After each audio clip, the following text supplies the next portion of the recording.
Hi, welcome to Funky Friday. This week we have a very special interview with the legendary bluesman Theodis Ealey.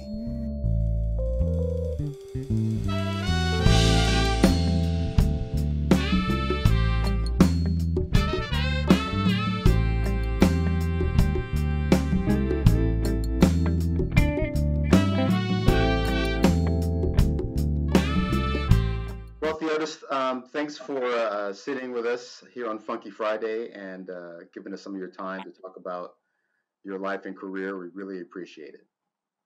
Thank you, Leland. It's an honor and a pleasure to work with you like this. We'll dive right in. So let's talk about growing up in small town Mississippi and how you got started playing music. Okay. How I got started playing music and growing up in Mississippi. Well, like you said, I did grow up in rural Mississippi, in a little town called Sibley, Sibley. It's about 13 miles south of Natchez, Mississippi, which is a more popular city. South Highway 61. You leave Natchez on Highway 61 and go south. And that's where I was raised in, a little town called Sibley. And as for me playing music, my dad, they tell me that he played. I've never even played because I was 9, I think I was 10 when Papa died. And but I had two brothers that played. My older brother named David, we call him Bubba. he played guitar, and then he passed his guitar on to my other brother, the one that's 10 years older than me. His name is YZ. YZ is 10 years older than me. Bubba's 20 years older than me, so we're 10 years apart in that sense. And YZ had a little band and stuff, and YZ taught me. I heard him playing around, and he taught me my very first lick on the guitar. And that's just pretty much where I got started at. I can tell you it's a long story. You want to hear it? Sure, let's hear it.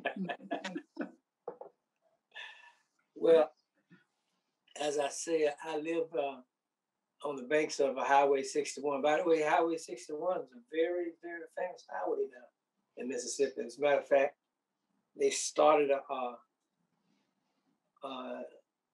they pay tribute to with a thing called the Blues Trail. And it's about all the blues musicians that lived on Highway 61. And anyone, just about all the blues musicians, Muddy Waters and all of them, they all have that in common. They was raised in Mississippi and lived in a little town off Highway 61. So if you want to look it up, you can look at the bluestrail.com. I think it's bluestrail.com. And my brothers and I, we got honored on that trail. We have a plaque in Natchez, Mississippi, down on the bluff where they honor us. So anyway, my brother YZ and Melvin they started out playing just Melvin and YZ on the guitar. And they would play at this little juke joint across the road. Across Highway 61. Right. Yeah. And I would sit on our front porch and I would listen to them play over there too. And then finally, when I was about 7 years old, YZ had taught me how to play this song by B.B. King. It's called "Come By Year, Baby, Come By Year." I think BB. I got my Alexa set up to remind me of something. Alexa, stop. Thank you. PM alone stopped on the Evening's Echo Show. Okay, thank you, Alexa. Alexa reminds me better than anybody I know. My kids, my wife, but anyway, Alexa don't argue unless she don't know something. Then she tell you. Anyway, YZ and Melvin was playing over there. And like I said, YZ taught me when I was about 7 years old. I had learned to play this song by B.B. King. It's called "Come By Here, Baby, Come By Here." I think B.B. got that from an old gospel song. It's called "Come By Here, Good Lord, Come By Here," and B.B. twisted it up. Come by here, baby, come by here. Oh, baby, won't you come by here? Anyway, so when I was about 7 years old, I went over and I started and I played. That was my very first performance in the juke joint. You were 7. 7 years old. Wow. Yep. And your mother was okay with you being in the juke joint at 7? Well, not really. Mom was sanctified, and she didn't really wasn't too cool about any of us playing the blues. But YZ was he was a good talker, so he reassured her that he would take care of me. It would be okay for me to come over. Plus, the little juke joint, they made food there anyway, so I would go over there sometime to get a hamburger or something for Mom. So that I guess Mama didn't. Now that I think about it, I guess Mama didn't really think of that as being the juke joint. Right. Yeah, but it was. Trust me. That was my very first gig, my very first performance that I did. And my first gig was later when YZ, like I say, he had a band. It was called YZ Eland and Merrymakers. By that time, he had added a bass player to it. And during those days, they couldn't afford a bass guitar, so it was actually 2 guitars, but the bass player would play the bass line on the guitar. Mm-hmm. And he quit one night at the last minute. His name was Webb Bassett. Webb quit and joined another band around town called Eugene Butler and the Rock and Rolls, and started playing guitar, lead guitar. He was no longer a bass player. And YZ and them they had a gig at a place called the Horseshoe Circle in Natchez, Mississippi, that they had to play that night. And Melvin told me, YZ, man, Dodie, they called me Dodie. I said, Dodie, you know how to play that show, man. So YZ took me up, talked my man, and let me go. And I played my very first gig. I was 13 years old at that time. I played my very first gig. The very first song I played on stage was "Hit the Road, Jack." Hit the road, Jack. Don't you come back, no. Mel was singing it. I didn't sing no day. Boom, boom, boom, boom. And by the way, YZ had bought me a real bass at the time. Okay, so you were a legit bass player by this time. Yeah, I was a legit bass player. YZ bought me an old Silvertone bass. Got him out of Sis Robot. And so you play with your brothers throughout your teenage years for the most part, or? No, what happened was, that's another story. Melvin had to, his name is Melwin, M-E-L-W-I-N. I'm saying that for him, God rest his soul. He gets so mad when people call him Melvin, but his name was Melwin. Melvin had to leave town. Back in the South, back in those days, certain things happen. You had a choice, get hung or beat up or leave town. So Melvin was, you can cut this out if you want to. When we was playing around town, we played for basically mostly rich white people. And they used to have to set up they started putting ropes around the stage to keep the girls off of Melvin. Melvin was a singer, drummers, and but he was so.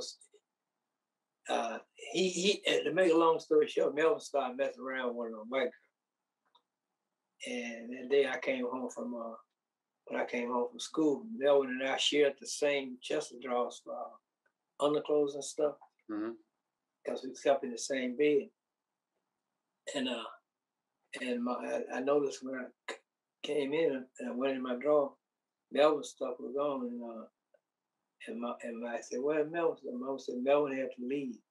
So he went on to he went down to New Orleans with my sister in New Orleans to get it out of there because he knew he was going to get hurt. And anyway, the young lady, she followed him to New Orleans. And then he took on off and went to California. And after that, I got a legitimate Webb, same guy that I replaced in YZ's band, Webb Bassett. He joined the service. And I got his gig. I was no longer YZ band was broke up at the time because Melvin was gone. I joined Eugene Butler in the rock and roll and started playing guitar. I think I was around 15 or 16 then. It was my junior year in high school, yeah, and I graduated at 17. Yeah, I started working with Eugene Butler in the rock and roll, and I was a guitar player. So that was my first guitar gig. I replaced Webb 2 times. How old were you when you left Mississippi? I left Mississippi at 17. I kind of like told my mama a little field to get her to sign my papers. You know, during the time I often had a stomach problem, and my mom used to take me to the doctor to see about me. And I told Mom, I said, "Mom, my stomach is bothering me again." And I said, "I could go up to Meridian if you sign these papers.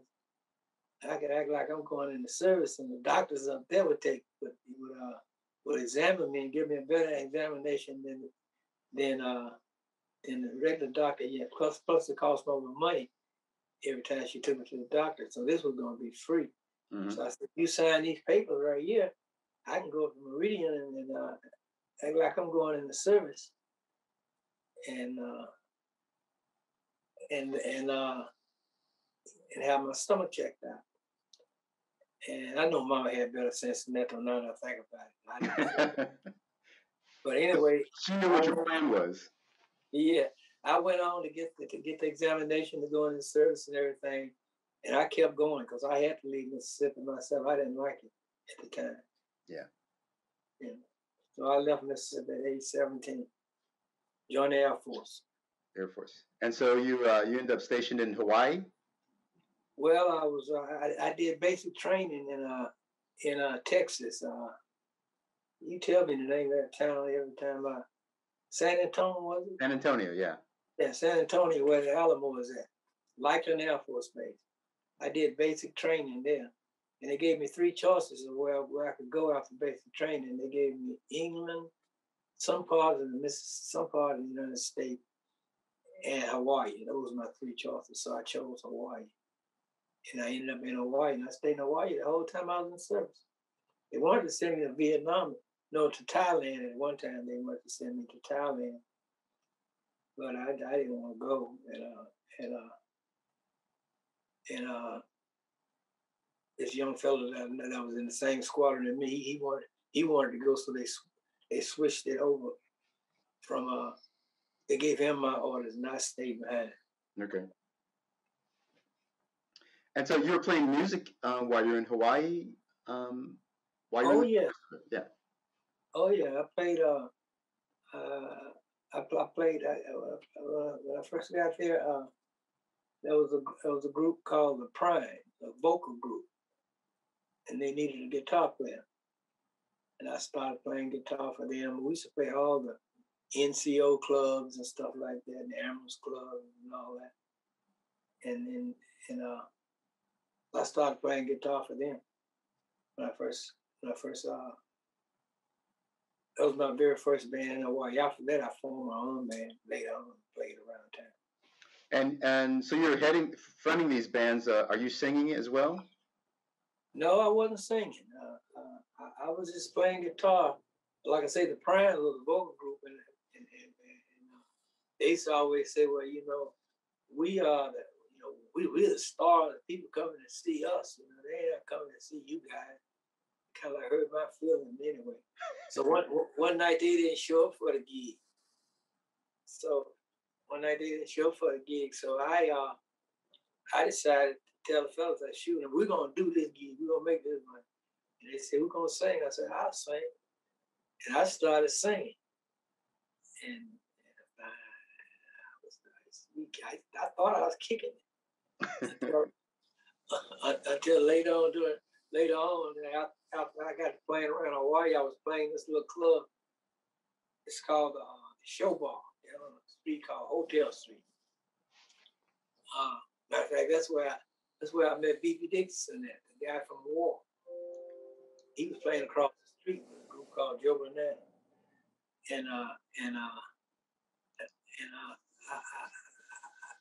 I was playing at Dexter's club.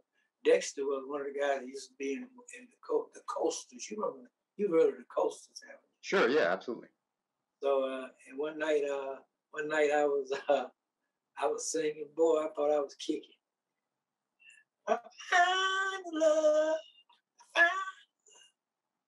Boy, after the gig was over, we would stay around the club after the doors closed and stuff, drinking and having a little fun, smoking a little weed and stuff. And we was listening to the tape. And man, I saw Dexter over there rolling on the floor. He was rolling. He was laughing. And he said, what you laughing at, Dexter? Isn't that you? He called me Eden. Man. So after that, that's when I found out I couldn't sing. So I really, really, really started taping myself when I started to sing a song. And I would listen to my voice. And I basically taught myself how to sing. I still don't think I'm such a great singer, but I think that my singing and my playing and my stage presence all together makes a pretty decent package. That's what keeps me going, I think. So how did you make it back to the mainland? How did that come about? Okay, like I told you, after that I had like I told you before, there was a group. There was another club across the street from us, from the show bar. It's called the Swing Club. And next door to the Swing Club, my band got to be so popular. Till we got a gig down in Waikiki. And when we got the gig in Waikiki, another guy, this entrepreneur saw us, and I was playing the lead singer at the time. I had joined up with a guy by the name of Jesse Morgan. Jesse was a real popular local boy. He was a black guy, but he lived there. He had a group called the Mop Tops. And Jesse and I had joined together. And Jesse was our lead singer at the time. And he knew this entrepreneur that bought this club on Hotel Street, bought our own club just for us. It was right next door to the Swing Club. And like I told you, at that time, B.B. Dixon was playing there. He was playing bass for Joe Burnett. B.B. Dixon, you know B.B. Dixon from War. And I think after B.B. left, Joe had another bass player. But anyway, because B.B. got the gig with Eric Burton in War, and he had another bass player. But anyway, during that time, my head had got so twisted up, I wanted to go home. I had so they needed a bass player, so I joined Joe Bananas band, and I left Hawaii with him, and I went to L.A. I played in L.A. with him for about a month and a half. Then he got a gig in San Jose. And when I got to San Jose, I was right there in the Bay Area, close to Oakland. And I was home because I had two sisters and two brothers. And like my older brother, as a matter of fact, lived there. He was the first one of us to move to California. So I was thinking that I needed to go home and try to get my head straight. And so I gave Joe a notice, told him I wasn't going any further with him. I had my brother Melvin to come pick me up in San Jose, and I went on to Oakland. I stayed there in Oakland. So that's how I got from Hawaii back to the Maine, thanks to my good friend Joe Burnett. I don't know if Joe is still around. He was a nice guy, hell of a saxophone player. So, what's life like for you in California at that time? Are you making a living playing music at this time, or you working No, jobs? Or I always I was making somewhat of a living, but I would have to, like I would do a gig, for about 5 or 6 months, 6 or a year or so, because I didn't do a lot of traveling. I just played local gigs around town. I played private parties. I would play a few gigs here, a few gigs there, and doing pretty good. But then the gig would end, and I would always end up having to get a day job. But when I was looking for a day job, I never wanted to know what type of retirement plan, nothing like that they had, because it wasn't my intention to stay there. My intention was to get back on the gig. So I would do day jobs and stuff like that. And I ended up, I forgot to tell you about, I met a guy by the name of Bobby Reed that was playing in the swing club before Joe Bananas came there. When I first got to Hawaii, mm-hmm. Bobby Reed was playing there, and I went in and sat in with Bobby, and I got to know Bobby. And it was one of the baddest, it was the baddest band in Hawaii at the time. So I looked up to Bobby. So after I got back and I was running my own band, I met Bobby years later, and I got to playing in Bobby Reed. I think it was 87. That Bobby hired me to play in his band. That was like imagine you getting a gig with the great Theo C. How great you would feel. Exactly. I have some experience with that. Yeah, I know you do. That was a good feeling, wasn't it? It was pretty good. Yeah, and unexpected. That was the same way I felt about getting the gig with Bobby Reed. So I did pretty good with it, as long as and then we had our girl singer named Sarah Levinston.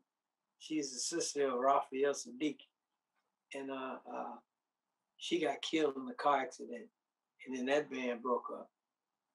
And then that's when I started back doing my own band again. During that time, I started getting gigs and things. I ended up getting Bobby. Bobby ended up playing bass for me. So, full circle. Full circle, yeah. Yeah, but to answer your question, yeah, I made a living with the help of a day job every now and then. What are some of the fondest things you remember about that time in Oakland? I used to always see Jimi Hendrix, Otis Redding, and those guys. I see on TV and stuff, them playing at the Monterey Blues Festival, Monterey Jazz Festival. You ever seen that film on that? Jimi Hendrix in Monterey? Okay, mm-hmm. That's when Jimmy got really known after he played Monterey. Mm-hmm. And same thing happened to Otis Redding. So when Bobby and I and all of us, Bobby Reed and Surprise got hired to play at the Monterey Blues Festival, I just knew I had made it to the big time. that was the thing that really, that was, I guess, one of my most exciting experiences I've had playing in the Bay Area with Bobby. Time goes on, you're playing in the Bay Area for quite a while, and then you make the move to Atlanta, Georgia. How did that come about? Well, that came about because I met this lovely young lady after my first wife quit me. I stayed singing for about 2 years, 2.5 years, and I had been married all my life, because I met my first wife when I was 18 years old in Hawaii. She's a Hawaiian girl, and we had 2 children together. And so I was single, and I wanted to be married for more reasons than one. And because I like being married. I like having someone with me. So one night I was playing with Bobby Reed, and this young lady walked in the club. and she bought me a drink. And I sit down with her, and I knew from the very first conversation I had with her that I wanted to marry her. Her name is Linda Abraham. And so about 6 months later, I asked Linda to marry me, and she said yes, and we got married. And but I guess that was in '88. So in 1990, she was a supervisor for AT&T, and at the time AT&T was going through that big breakup thing, and closing down and everything. So AT&T offered her a job in Georgia. Either she take the job in Georgia or she would have to leave. So we said, we ain't going to no Georgia. So then, we got thinking about it, and then I told her like this, I said, you know what, I'd get a gig anyway, I said, but with you, if you stop working for AT&T, you have to start over somewhere else, because at the time, she was too young to even think about quitting work. And plus, she was pretty much the main income in the house at that time. And I said, I need a gig anywhere. And I said, if you want to go to Georgia, we can go. I said, Lord bless you with the job, because if you go down there, you can keep the same amount of time, and you don't have to start all over for retirement. Mm-hmm. And we agreed to go, and come to think of it, that was a good move, because AT&T bought our house in California and paid for our move and everything else. So I knew, I thought about it. I played a little jazz, a little funk, a little soul, and a tiny bit of gospel. But when I thought about it, what I could really do best was play blues. So, and that was the point where I decided I was going to stop playing. I was going to start to just playing blues. I started looking for me a blues gig, and everyone started talking about a club called Blind Willie's. Blind Willie. Everywhere I go, where you got to go to Blind Willie? That's the biggest blues club here. You go to Blind Willie, that's the biggest. So I know down Blind Willie. Blind Willie wasn't no big club. They must have been the biggest name. Because it was a little small joint, but boy, that place was packed full of people. And and I went in there, and I sit in with the band. I had a guy there by the name of Lots of Papa. You might want to, he's very historic and understanding. Lots of Papa. And he asked me, did I want to sit in? And I said, yeah, man. So I sit in and did 3 songs with them. People went crazy. And after I got off the stage, the bartender wanted to know if I wanted to meet. She said that the owner probably would like to meet me. Could she get my number? I said, yeah. So I gave him my number. So he called me. As a matter of fact, my wife and I, we were still living in the hotel then, waiting for our house to close. And so next day, the guy named Eric King, he called me up and asked me to come down. So I went down, and I played 3 songs, because I never was the kind of guy that liked to just stay on the stage all night. Someone offered me to play. Sometimes you get guys, let them sit in, they want to play all night. So I did my 3 songs, and after that, the club owner asked me would I like to work there, and he put me on the calendar that month. And I started working there at Blind Willie's. And matter of fact, I didn't have to do too much lighting. I kept my lighting business going anyway. I started working at Blind Willie's, and about 3 months after I worked at Blind Willie's, they gave me my own night, which was a Monday night, in addition to me playing on the weekend every now and then. Mm-hmm. They gave me my own night, and I packed the joint out every Monday.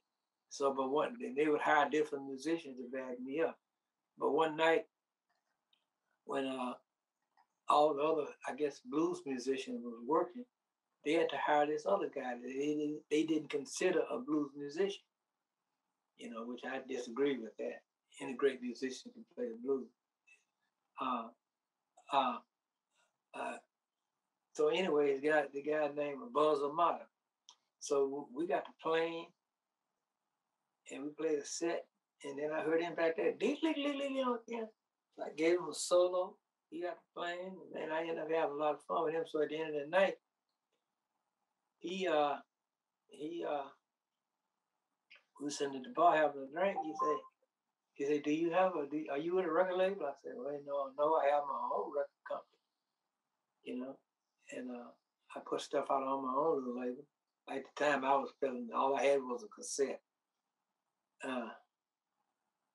So he said, well, I'm the producer for Ichiban Records. He said, I'd like to introduce you to John Abbott, which owned the record label. He said, I'm not the blues producer. He said, I produce the R&B hip hop singer. He said, but I'm gonna have Brian Cole come down and hear you. So Brian came down and heard me, and then Brian liked me, and then he took me over to meet with John Abbott, and I got my very first record deal. So I tell Lynn all the time. Before that, I used to take my stuff over to Fantasy Records and all those record companies in Oakland, and I never heard nothing. But like what I was telling Lynn, it was like the move was for me. It's strange how God worked. Mm-hmm. I got my very first record deal. Ichiban was the largest independent record label in the United States at the time. How long were you with Ichiban Records? I was with Ichiban from 92 to 90. I think they closed in 92. I think they closed in 98. Yeah. I did 4 albums with them. Right. Mm-hmm. So a lot of touring. A lot of touring. I know at that time you started to travel to Europe quite a bit. Mm-hmm. Yeah. What were those experiences like? Did you enjoy that sort of work? Oh man, playing in Europe and playing in the United States is like 2 different animals. It's like jumping out of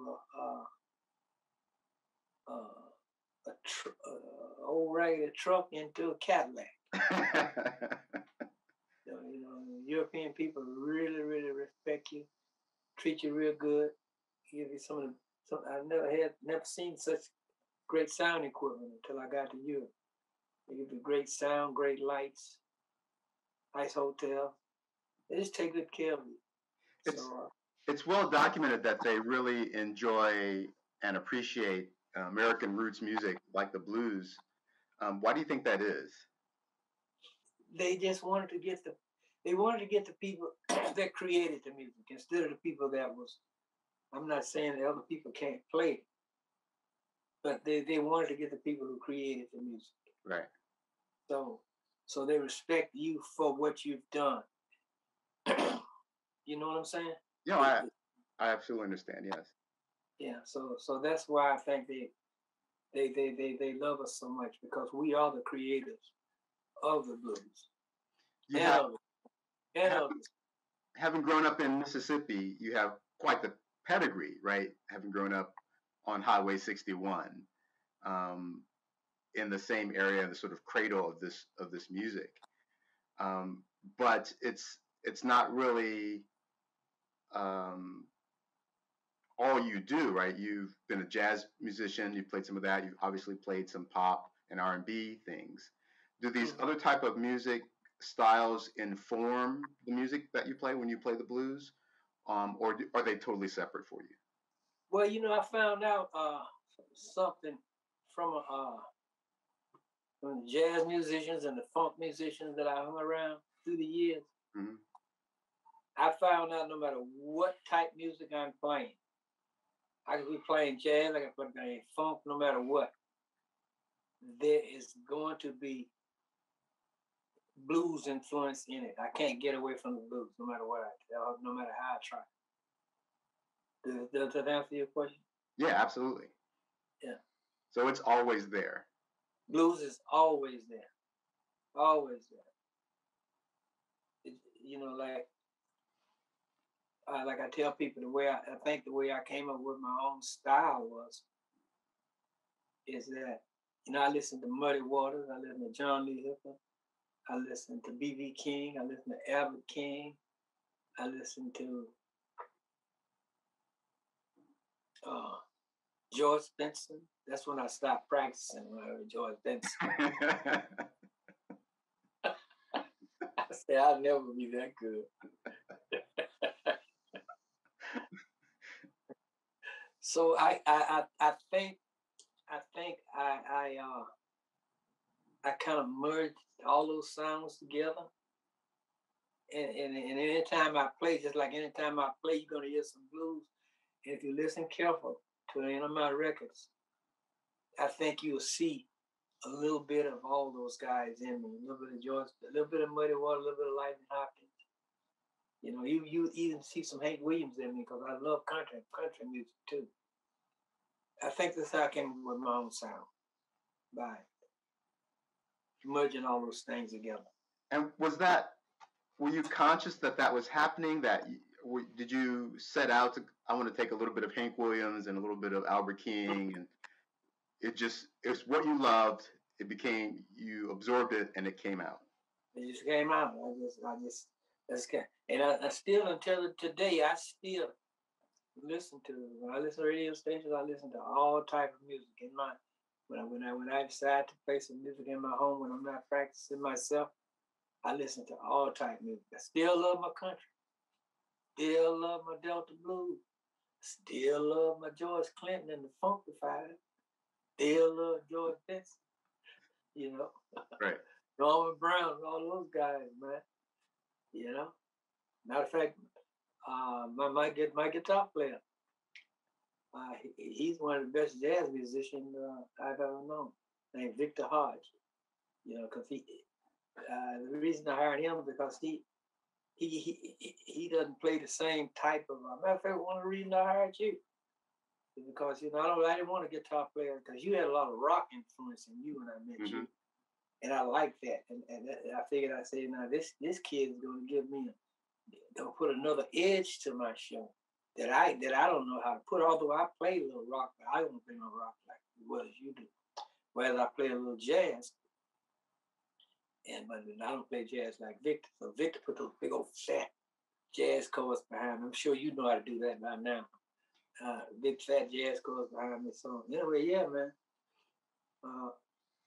I just love it. I don't know what I'm talking about now. We're just talking about the different sort of influences that you have in your music, where they come from, and whether or not you purposely did it. And it sounds like it was very organic. Just it happened that way. It just happened. It just came to me like a revelation one time when people used to tell me, cause I didn't see it. To me, it always sounded like somebody else. But people would tell me all the time, man, when I passed by that club, I heard that guitar, I knew it was you. I heard that record field, I knew it was you. That was one of the best compliments a person could ever pay me. Right. Because that's a hard thing to do, to get your own sound. To be an individual, so someone can hear you and go, yeah, I know who that is. Yeah. Mm-hmm. All right, so things are cooking in Atlanta. You've got your record deal with Ichiban, and you're touring, you're traveling, and Ichiban closes down, and so you have to pivot to something else. So what do you do at that time? Well, at that time, I went on back to my roots, man. I knew more about how to run a record label and all that stuff. But at this time, Linda had retired. Linda retired at a real early age. She retired in '98, I think it was. Yeah, as a matter of fact, the year that I left Ichiban, she retired, so she could help me with my books and my contracts and all that. Mm-hmm. And we decided to form the record label and put out and start putting out our own music. And so we put out our very. Plus, I was working with a young man that really knew the business really good. His name was Marlon Hunter, and Marlon and I and Linda, we got together and we recorded our first CD. The other one was a cassette that I used to years ago. we recorded our first CD. It was called "It's a Real Good Thing." THANG, a thing. So I put that record out, and things started to happen. Kept on happening. I couldn't get no hit though, because I didn't have. I found out later on in life is that you can make all the great songs you want to.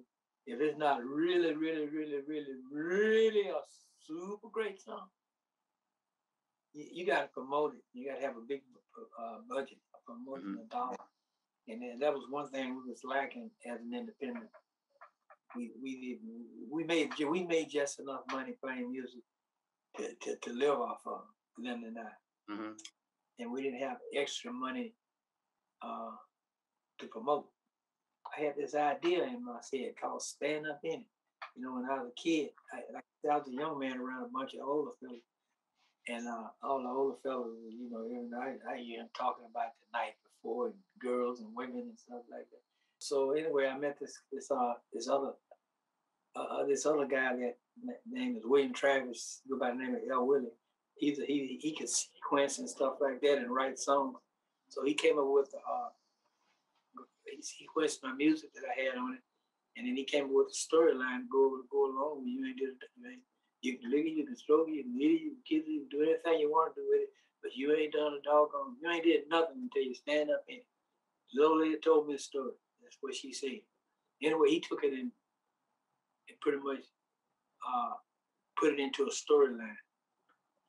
And then stand up in it, man. That just blew up. And I haven't had to work a day job since. So tell me, what was the process of promoting that song? Because you said that you didn't have money for promotion. How did that song get into the... That song promoted itself, man. It was a great song. What album? I took the song, I recorded the song, and then we was playing little clubs and stuff. So yeah, well then we took some, made some 45s up, and we was selling them at the club. And I left when I went back home to Mississippi. I left YZ here, my brother YZ. And I said, YZ said, so what do you think? Well, yeah, Dodie, it's a good song, but you can't put that out. I said, why? He said, Mama turn over in her grave. I said, oh, Lord have mercy. I don't want to do nothing to offend Mama or the family. My best friend had already gave a copy of it to one of the DJs in the club there, Bobby Joe's there on Main Street in Natchez. So I left it with him. So I came on back home. I just kept selling in the club. And then a friend of mine, LaWan Ware, she's the daughter of the trumpet player that used to be in YZ and our band. After YZ got the band to be a bigger band, he was also in the Eugene Butler's band too, the rock and roll. His daughter was the program director and the manager of the radio station there in Natchez, WTYJ, and the other station at Hawthorne College there right outside of Natchez. So she called me up. She said, hey, man, what's up, LaWan? She said, man, I've been playing all your music all this time. When you get a hit, you didn't even give me a copy. I said, what are you talking about? She said, I'm talking about Stand Up Minute. I said, I didn't think you'd play that already. You're talking about licking it and all that. She said, yeah, man, I'll play it. Send me a couple copies. I sent her a couple copies. Then about a week later, she called me back. Hey, Theo, I got all these other little stations around here in Mississippi. Want to know where I got this record from? They want copies. I said, well, what I sent you, send them to me. I sent them, give them to the people. So they gave them to the people. I didn't know what a one-stop during those days was. That's where all the major labels would send their records to, so that little record stores could buy from them. There's One Stop out of Louisiana. Frankie's One Stop. That was the name of it. Called me up. He wanted to order some records from me. I said, really? I said, what you want? He said, Stand Up In It. during that time, it's a real good thing. Wasn't doing nothing. I had signed a record. I had signed this distribution with Al Bell, with the Alpine Records, and he said, "I want that record stamp." I said, "Well, what is it?" I said, "It's just a record." He said, "Well, people want it. I need to sell it." I said, "Well, I don't have a full album of it yet." I got to thinking. I said, "Well, during that time, these young people were selling what they call a maxi single, with we have 2 or 3 records on it." So I said, "I can do you a maxi single, probably." He said, "Yeah, well, what would you charge me?" They don't sell blues singles. I said, "Well, that's the best I can do." So he called me back up and said, "If you can get me that maxi single, we worked out a deal of how much I charge him for it, and Lennon, I got to burning. I told him I don't have it pressed, so Lennon got to burning it on her computer. We went down and got a bunch. We pressed up about 300 of them, and we got a little flat jewel case, and we took a little one of those little like piece. It's a little round piece of tape you can take and put over to keep it closed. And a friend of mine had some barcodes, so we got the barcode. Got a barcode. Come to find out later on, it was a video barcode. It wasn't a regular barcode. But anyway, we got the barcode from him, and then the press printed him out, and we stuck him to the back of the record, and we sent it out. And we sent it out to him. 2 days later, he called me and told me he wanted some more. So we sent him some more. And then we kept sending it to him, and then about a couple of days, about a week or so later, in my basement where I had my office set up, my business phone rang. And I had an answer, so I said, "Hey, hello, this is blah, blah, blah. I do the music charts at Billboard magazine. I want to talk to you about Stand Up In It." But promoted itself. So you get the call. What was the call like from Billboard magazine? Well, when they called me, they said, "Well, we want to know what Stand Up In It, what's going on with Stand Up In It." I told him the same thing that I told Frankie for one stop. I said, "Well, it's just a record. It's a Mack's single. It's not an album. Is it blues or what?" I said, "Well, it's really not blues." I said, "I think it's blues. It's soul. I think it's more of a soulful song." And he said that, "Well, anyway, I want to put it on the charts." He said, "But we don't have no blues, no charts for a blues single. So since you say it is kind of soulful," I said, "what we'll put it on the hip hop single sales chart." And I said, "Okay."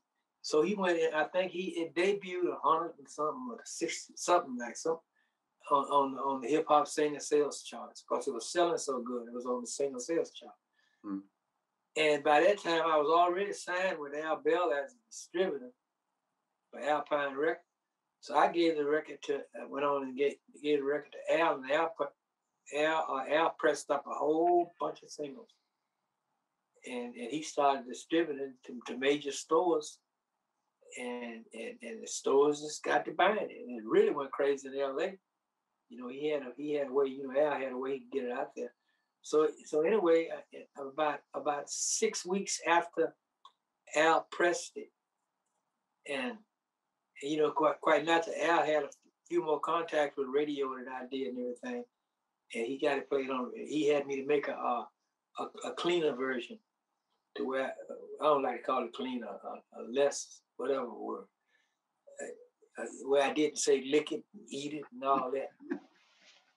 I said you can squeeze it, you can stroke it, you can do anything you want to do with it, but you ain't did nothing till you stand up.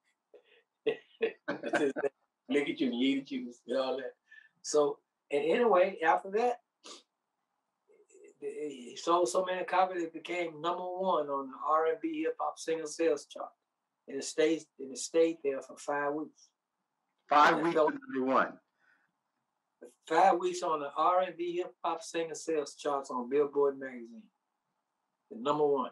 And it fell off, went #2, then the next week it came back on #1. So it actually was 6 weeks, 5 weeks in a row. So how many, so obviously this is a life-changing event. You know, what's your mindset as this is happening? Because it sounds like it just sort of took on a life of its own. That's what I was telling you. It did. You know, a lot of people, you know, you don't want to tell me that they promoted it and made it big. You know, everybody want to take credit for it. But I tell all of them, if you did so much, what about all those songs I put out? Like If You Leave Me, I'm Going With You. That's a great song, man. Yeah. You know, Headed Back to Hurtsville Again. That's a great song. I Want to Be Your Friend. All those songs, great songs, but they had no. Because Itchabod didn't spend a lot of money promoting either. Mm-hmm. You know, John believed you throw it against the wall to see if it sticks.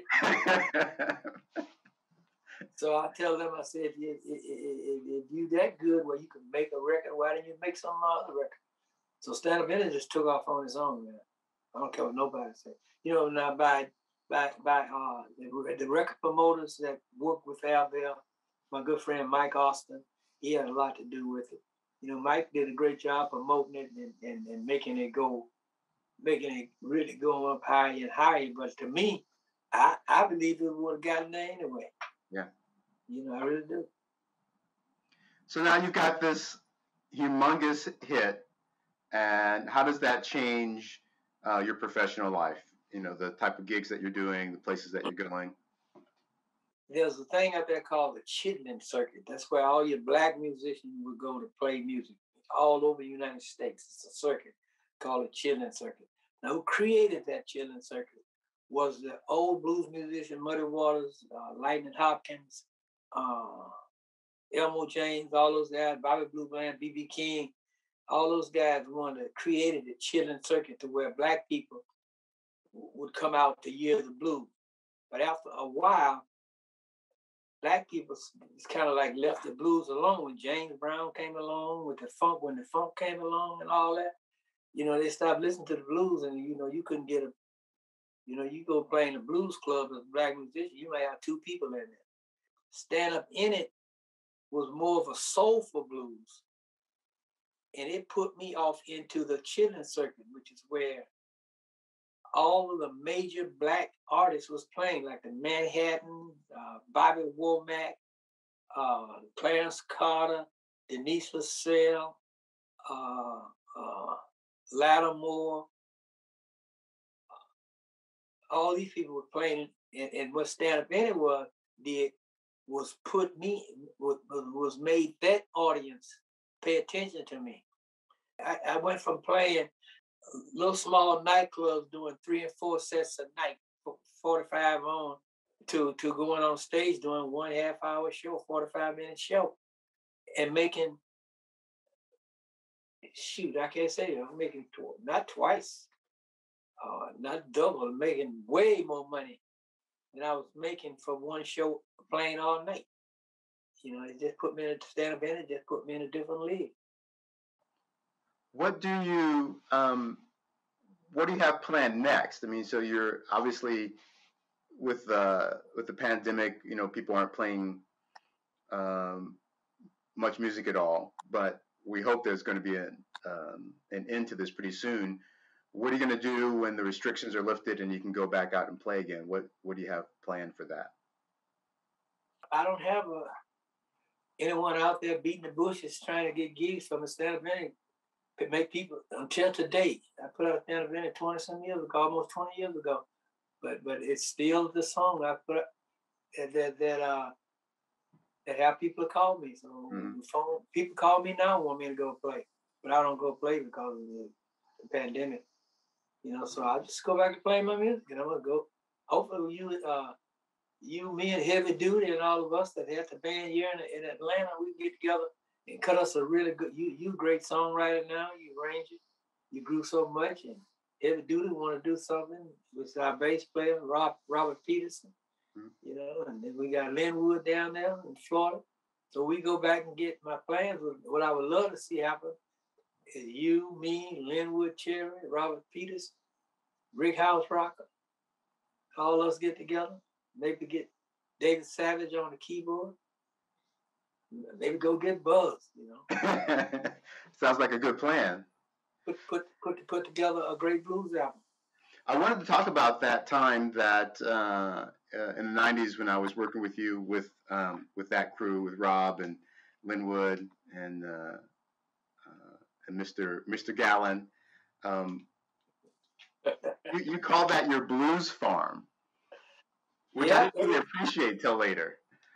Well, during that time was I always enjoyed the energy of younger people. I was always the youngest person in the band most of the time. So I was getting older, and I had a lot of gigs and stuff. And I just had a bunch of young people around me at the time that wanted to play the blues. Like Rob really was the one that grounded me in playing the blues. Robert Peterson, when he started working with me when he was 25 years old. Mm-hmm. So in other words, make a long story short, if I found a younger blues musician that I thought had great potential, I would hire them in my band. And I would always, every one of them I told, like you played rock. I say, now if you learn to play the blues, you play your rock music better. And like Rob liked blues and funk and everything else. In other words, I just took a bunch of young people and I was myself with them, and I don't know if I taught them. I gave them the opportunity to be around me and to help me make some money and help them make some money. And in return, I helped to, judging from what you and all the rest of them tell me, that I was a hell of an influence, not only on their life, but on their music. You know, the progression of learning to play their music better. I think it's a total blessing. Did that answer your question? Oh, absolutely. I think that's absolutely true for me. Thank you. I watched how you did things, how you handled club managers, how you interacted with your band, the way you gave signals, and the way you expected the very best from the people around you and asked they also hold you accountable to that same standard. And I thought that was a great way to conduct your band, but an even better way to conduct your life. And so that was a big lesson for me. Thank you. So you can tell one of your kids one day you came from the Theodosila Blues Farm.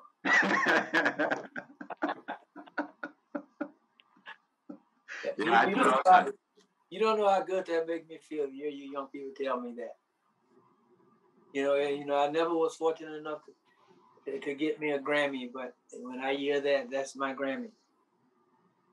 Well, I'm glad you feel that way because you had an influence on all the people that I know that worked with you in a positive way, for sure. Right. Well, thank you very much, sir. Thanks for hanging out with us on Funky Friday, and we'll look forward to talking to you really, really soon again.